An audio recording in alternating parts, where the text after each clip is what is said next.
प्यारे बच्चों, आज हम कक्षा 10वीं गणित का महत्वपूर्ण प्रश्न लेकर आए हैं। विभेदक, जिसे विविक्त कर भी कहा जाता है, ध्यान देंगे आप, है ना। कई बार विभेदक न देकर के विविक्त कर भी दिया जाता है ना। अंग्रेजी में डिस्क्रिमिनेंट कहते हैं। सूत्र ये है, इस विधि के द्वारा बनाए जाते हैं ना। हम आज 3 प्रश्न देखेंगे जल्दी से, बिना टाइम पास किए। तो चलिए सीधे प्रश्न पे चलते। विभेदक ज्ञात कीजिएगा इस वर्ग समीकरण का। तो वर्ग समीकरण दिया गया है, इसमें ए बी सी निकाल लेते हैं। आपको पता है एक्स स्क्वायर का गुणांक ए होता है, एक्स का गुना बी होता है और अचर पद सी होता है। तो सीधा सीधा हम लिख सकते हैं यहाँ पर वर्ग समीकरण, है ना। A x square plus b x plus c is equal to 0 से क्या करेंगे हम, तुलना करने पर ये लिखना है। यहाँ पर ए का मान आपको बता दिया गया 4, चिन्ह के साथ लेना है। बी का मान -4 और सी का मान क्या है 1। हमारे पास विभेदक का सूत्र है डी बराबर बी स्क्वायर -4ac। इस तरह से आगे प्रोसेस करेंगे। डी के बराबर बी का मान क्या है हमारे पास -4 लिखेंगे और स्क्वायर के स्क्वायर माइनस का माइनस 4 का 4। ए का मान हमारे पास है 4 और सी का मान है 1, यानी तीनों का आपस में गुना करना है। बी इज इक्वल टू -4 का स्क्वायर, चाहे माइनस हो चाहे प्लस हो, यहाँ पर चिन्ह हमेशा प्लस में उत्तर आता है। केवल 4 का स्क्वायर कर देंगे। 4 इंटू 4 यानी 16, 16, 4 का वर्ग 16। रेल 4 गुना 4 करेंगे तो 16, 16 का 1 से गुना करेंगे 16 ही आएगा। इस तरह से हमें क्या प्राप्त होगा देख पा रहे हैं। 16 में 16 घटाइए तो क्या आएगा 0। ये आपका आंसर होगा, ये है ना। इसी तरह से दूसरा प्रश्न भी देखते हैं, है ना। दिए गए वर्ग समीकरण का भेदक ज्ञात करना है, ठीक। तो यहाँ पर आप मानक रूप से तुलना करेंगे या वर्ग समीकरण के मानक रूप, है ना। A x square plus b x plus c is equal to 0 से तुलना करने पर ये अवश्य लिखें। अब ए बी सी आप आराम से ज्ञात कर सकते हैं, सभी प्लस में है तो ए का मान 2 होगा, बी का मान 5 होगा और सी का मान 5। इस तरह से ए का मान क्या आ गया 2, बी का मान 5 और सी का मान भी क्या होगा 5 होगा। विभेदक का सूत्र अभी लिखे थे डी बराबर बी स्क्वायर -4ac। जल्दी से इसमें लिख लेते हैं। D is equal to B का मान क्या है हमारे पास 5 है, 5 का स्क्वायर करेंगे, माइनस का माइनस 4 का 4। ए का मान आपके पास है 2 और सी का मान आपके पास है 5। 4, 2 और 5 का गुना होना है।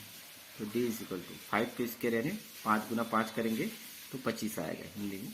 तो इस तरह से 4 गुना 2 और फिर 5 से गुना करेंगे। 4 गुना 2 8 होगा, 8 पंचे 40।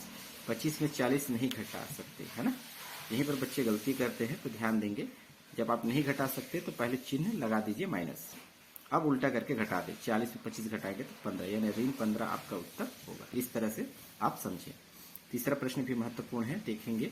दिया गया वर्ग समीकरण है, आपको बता दें एक्स स्क्वायर का गुणांक 3 यानी ए का मान, एक्स का गुणांक ये है -2√8, ये पूरा मान बी का मान होगा और सी का मान अचर पद। इस तरह से हम लिखना है आपको वर्ग समीकरण, है ना। A x square plus b x plus c is equal to 0 से क्या करने हैं, तुलना करना है।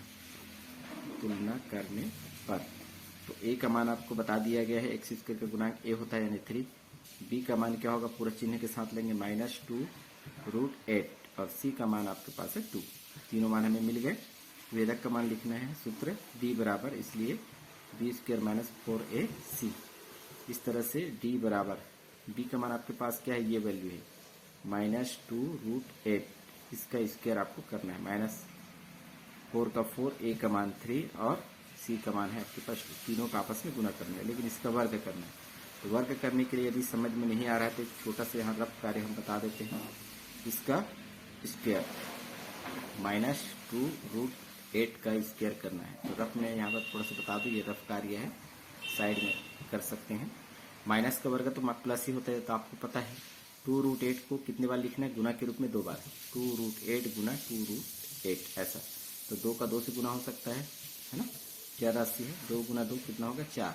वर्गमूल 8 बराबर 8 होता है, ठीक है। इस तरह से लिखे जा सकते हैं, चाहे तो आप इसे भी आप लिख सकते हैं, है ना। तो इस तरह से 4 गुना 8 रिंग, 4 गुना 3 गुना 2, 4 3 12, 12 दूनी 24। आगे प्रोसेस करें। डी बराबर 4 गुना 8 करेंगे तो 32 होगा और 32 में आपको क्या करना है 24 घटा देंगे। तो ये आसानी से आप घटा सकते हैं, है ना। 32 में 24 घटाएंगे तो बचेगा 8। इस तरह से ये आपका विभेदक का मान होगा। इस तरह से हम शॉर्ट वीडियो में 3 प्रश्न आपको बता दिए। तो आप एग्जाम में इस तरह से आप तैयारी करेंगे तो आप निश्चित रूप से आपको सफलता अवश्य मिलेगी। यदि वीडियो अच्छा लगे तो आप इसे लाइक शेयर जरूर कर लें। Thank you.